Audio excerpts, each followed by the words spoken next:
اچھا، اب سوال یہ پیدا ہوتا ہے کہ کیا نصاب اور سال کی شرط رکاز میں بھی ہے یا نہیں؟ تو امام بخاری کہتے ہیں کہ امام مالک اور امام شافعی علیہ رحمہ نے فرمایا کہ رکاز جاہلیت کا خزانہ ہے، اس میں مال کم نکلے یا زیادہ 5واں حصہ دینا ہی پڑے گا۔ علماء کی اکثریت کی رائے یہ ہے کہ رکاز میں نصاب کی بھی شرط نہیں ہے اور سال کی بھی شرط نہیں ہے۔ رکاز جب نکلے، مدفون خزانہ جب بھی ملے اور جتنا بھی ملے، اس کا 5واں حصہ ادا کیا جائے گا۔ تو اب یہ رہی کہ کس قسم کے رکاز میں خمس واجب ہے 5واں حصہ، تو ہر ایک چیز، سونا، چاندی، لوہا، سیسا، تانبا، جواہرات، ہیرے موتی، جو بھی نکل آئے، مدفون شدہ جو خزانہ نکلے گا، جس بھی چیز کا مشتمل ہوگا وہ، اس میں 5واں حصہ دینا ہی پڑے گا۔ تو جو یہ رکاز ہیں یہ اسی سلسلے میں استعمال ہوتے ہیں جس سلسلے میں باقی چیزیں استعمال ہوتی ہیں، لہٰذا اللہ رب کریم نے ارشاد فرمایا سورہ انفال آیت نمبر 41 میں کہ جان لو تم جس چیز قسم کی غنیمت حاصل کرو اس میں سے 5واں حصہ اللہ کا اور رسول کا ہے، اور قرابت داروں کا، یتیموں اور مسکینوں کا اور مسافروں کا ہے۔ تو اس سے مراد یہی ہے کہ یہ حکومت کو دیا جائے گا، اللہ کے رسول صلی اللہ علیہ وسلم تو رہے نہیں، تو حکومت کو دیا جائے گا اور عامت المسلمین پر خرچ کیا جائے گا ان کی بھلائی کے لیے۔ تو وہی 8 مصارف جو زکوٰۃ کے ہیں وہی اس کے بھی ہو جاتے ہیں عمومی طور پر، اور خاص طور پر جو ہے مسافر ہیں اور مساکین ہیں ان کے اوپر سے خرچ کیا جائے گا۔ اسی طرح مال غنیمت میں سے 5واں حصہ نکالا جائے گا۔ مال غنیمت آپ کو پتہ ہے وہ مال ہے جو جنگ کی صورت میں ہاتھ آئے، تو اس میں بھی 5واں حصہ نکالا جائے گا۔ تو اب اس کے علاوہ اور کسی چیز میں خمس نہیں ہے، 5واں حصہ نہیں، کیونکہ شریعت میں اور کسی چیز کے لیے دلیل نہیں آتی۔ تو جو معدنیات نکلتی ہیں ان میں زکوٰۃ کا حکم ہے۔ معدن سے مراد ہے جو زمین سے کھود کر کانوں سے چیزیں نکالی جاتی ہیں، سونا، چاندی، تانبا، لوہا وغیرہ، یہ سب کچھ معدنیات میں ہے۔ تو ربیہ بن عبد الرحمن کی حدیث ہے کہ رسول اللہ صلی اللہ علیہ وسلم نے بلال بن حارث مزنی رضی اللہ عنہ کو مقام قبلیہ کی کانیں عطا فرمائی۔ یہ جگہ فورا کے مقام کی جانب ہے، ان کانوں سے آج تک سوائے زکوٰۃ کے اور کچھ وصول نہیں کیا گیا۔ ٹھیک ہے، تو زکوٰۃ جو ہے معدن میں یہ رسول اکرم صلی اللہ علیہ وآلہ وسلم سے ثابت ہے۔ اس حدیث میں اگرچہ قدر ضعف ہے، یہ حدیث جو ہے نا اس میں ضعف پایا جاتا ہے اور علامہ ابن حجر نے اسے ضعیف قرار دیا، لیکن جو قرآن کی آیت ہے وَمِمَّا أَخْرَجْنَا لَكُم مِّنَ الْأَرْضِ، جو شروع سے چلی آ رہی ہے کہ زمین میں سے جو بھی چیز نکلتی ہے اور جو فصلیں نکلتی ہیں وہ سب جو ہیں ان پر تمہیں زکوٰۃ دینی ہے، تو اس میں معدنیات بھی شامل ہیں۔ لہٰذا معدنیات اگر کسی کی ذاتی ملکیت ہوں کانے، تو انہیں چاہیے کہ وہ زکوٰۃ نکالیں، اور اگر حکومت کے زیر کنٹرول ہو تو پھر زکوٰۃ متعین نہیں ہوگی، کیونکہ وہ ویسے ہی جو ہے مسلمانوں پر خرچ ہو رہا ہے نا۔ لیکن ذاتی ملکیت ہے، جیسے لوگوں کی سونے کی کانیں وغیرہ ہوتی ہیں، تو پھر ان میں زکوٰۃ ہوگی۔ اب کن معدنیات میں زکوٰۃ ہے؟ تو مشہور قول یہ ہے امام شافعی کے مطابق کہ معدنیات میں سونے چاندی میں زکوٰۃ ہے اور دیگر میں زکوٰۃ نہیں ہے۔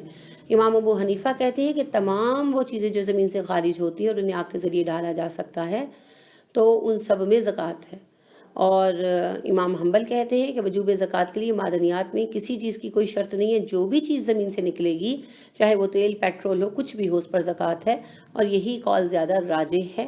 اور سعودی فتویٰ کمیٹی کا فتویٰ بھی اسی پر ہے کہ زمین میں سے جو بھی چیز نکلے، خواہ وہ تیل ہے یا وہ کوئی دھات ہے یا وہ کوئی قیمتی پتھر ہے یا وہ سونا چاندی ہے، سب پر زکوٰۃ ہوگی۔ تو زکوٰۃ کس حساب سے ہوگی؟ تو اس کا 5واں حصہ ہے، چونکہ رکاز پر 5واں حصہ زکوٰۃ رکھی گئی ہے تو اس پر بھی 5واں حصہ زکوٰۃ کے قائل ہیں امام ابو حنیفہ، اور امام شافعی اور امام مالک اور احمد کہتے ہیں نہیں 40واں حصہ زکوٰۃ ہوگی۔ تو راجح قول یہ ہے کہ معدن سے خمس نکالنا اس لیے واجب نہیں کیونکہ اس میں دلیل نہیں ہے، البتہ زکوٰۃ واجب ہے اور زکوٰۃ وہی 40ویں حصے سے لی جائے گی۔ ابو حنیفہ خمس کے معاملے میں اکیلے رائے رکھتے ہیں، باقی تمام ائمہ بھی اسی پر متفق ہیں کہ عام زکوٰۃ کے اصول سے لیا جائے گا، کیونکہ رسول اکرم صلی اللہ علیہ وسلم نے رکاز پر 5% کہا اور معدنیات کے لیے کوئی خاص بات نہیں کہی۔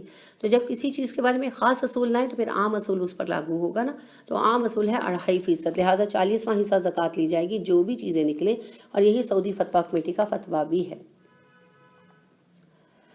تو پھر معدنیات کا نصاب کیا ہے؟ معدنیات کا نصاب یہ ہے کہ کوئی خاص نصاب اس کے لیے ذکر نہیں کیا گیا، ٹھیک ہے۔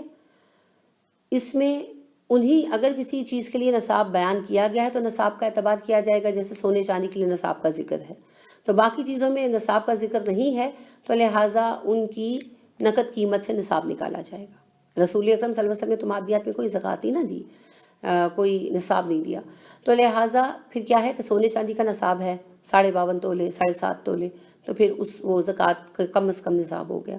اور جو باقی چیزیں ہیں ان کے بارے میں ان کی نقد رقم کے حساب سے جب اتنی ہو جائے وہ چیز جو نکلی ہے کان میں سے کہ نقد رقم کا نصاب بن جائے 7.5 تولے 52.5 تولے چاندی کا یا سونے کا، تو ایسی صورت میں پھر باقی سارا پھر آگے نصاب والی رقم کنسیڈر ہوگی، یعنی اس کی قیمت سے نصاب جو ہے وہ طے کر لیا جائے گا۔ یہی راج قول ہے، جمہور کی رائے اسی کے بارے میں ہے، اور سعودی فتویٰ کمیٹی کا فتویٰ بھی یہی ہے۔ معدنیات میں زکوٰۃ کب واجب ہو جاتی ہے؟ جب وہ حاصل ہو جائیں اور نصاب تک پہنچ جائیں، ٹھیک ہے؟ تو لہٰذا جب یہ قبضے میں آ جائیں، نکل آئیں، آپ کے سامنے پہنچ جائیں، ہاتھ میں آ جائیں، تو بس اس وقت ان پر زکوٰۃ لازم ہو جاتی ہے۔ تو اس کا مصرف کیا ہے؟ اس کا مصرف وہی ہے جو زکوٰۃ کا مصرف ہے۔ رکاز کا مصرف تو تھوڑا سا ڈیفرنٹ ہے نا، تو زکوٰۃ یہ جو معدنیات کی زکوٰۃ ہے چونکہ یہ زکوٰۃ ہے تو لہٰذا زکوٰۃ کا مصرف وہی ہے جو عام زکوٰۃ کا ہے۔ اب جو چیزیں سمندر سے نکلتی ہیں کہ ان پر زکوٰۃ ہے، تو عبداللہ بن عباس نے فرمایا کہ عنبر کو رکاز نہیں کہہ سکتے، عنبر تو ایک ایسی چیز ہے جسے سمندر باہر پھینک دیتا ہے۔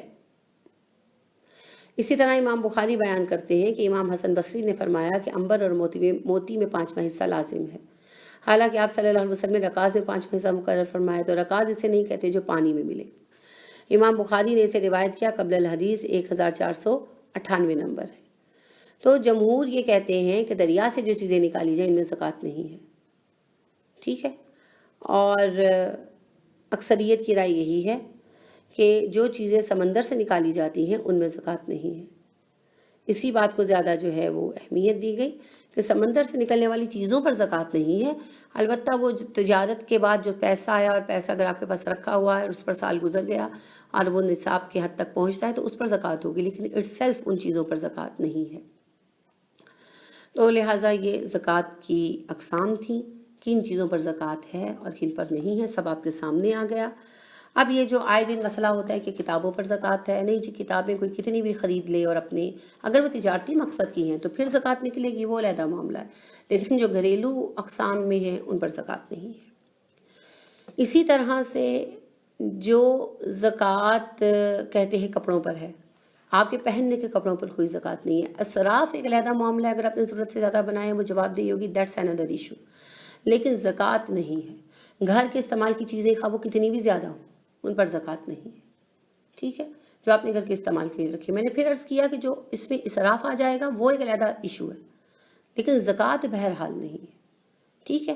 اسی طرح لوگ کہتے ہیں گاڑیوں پر زکوٰۃ ہے، ذاتی استعمال کی گاڑیوں پر کوئی زکوٰۃ نہیں ہے، ٹھیک؟ چاہے وہ 1 ہو چاہے وہ 4 ہو، ان پر کوئی زکوٰۃ نہیں ہے۔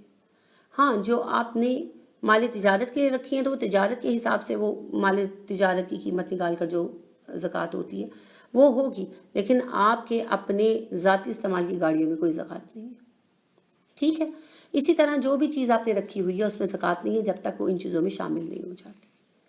تو اللہ رب کریم ہمیں سمجھنے کی توفیق عطا فرمائے اور صحیح بیان کرنے کی توفیق عطا فرمائے، اور مجھے اللہ رب کریم بہترین انداز میں بیان کرنے کی توفیق عطا کرے۔ میں نے یہ ایک مشکل موضوع تھا اپنی طرف سے اسے آسان کیا ہے، پھر بھی اگر کوئی چیز سمجھ نہ آئی ہو کیونکہ یہ سمجھنے والا ایک خاص موضوع ہے تو آپ اس کے متعلق سوال کر سکتے ہیں۔ اللہ میری زبان کی گرہیں کھول دے اور ہم سب کے سینوں کو کشادہ کر دے اسلام اور اس کے احکامات کے لیے، آمین۔ سبحانک اللہم و بحمدک ونشہد ان لا الہ الا انت ونستغفرک ونتوب الیک۔ السلام علیکم ورحمۃ اللہ وبرکاتہ۔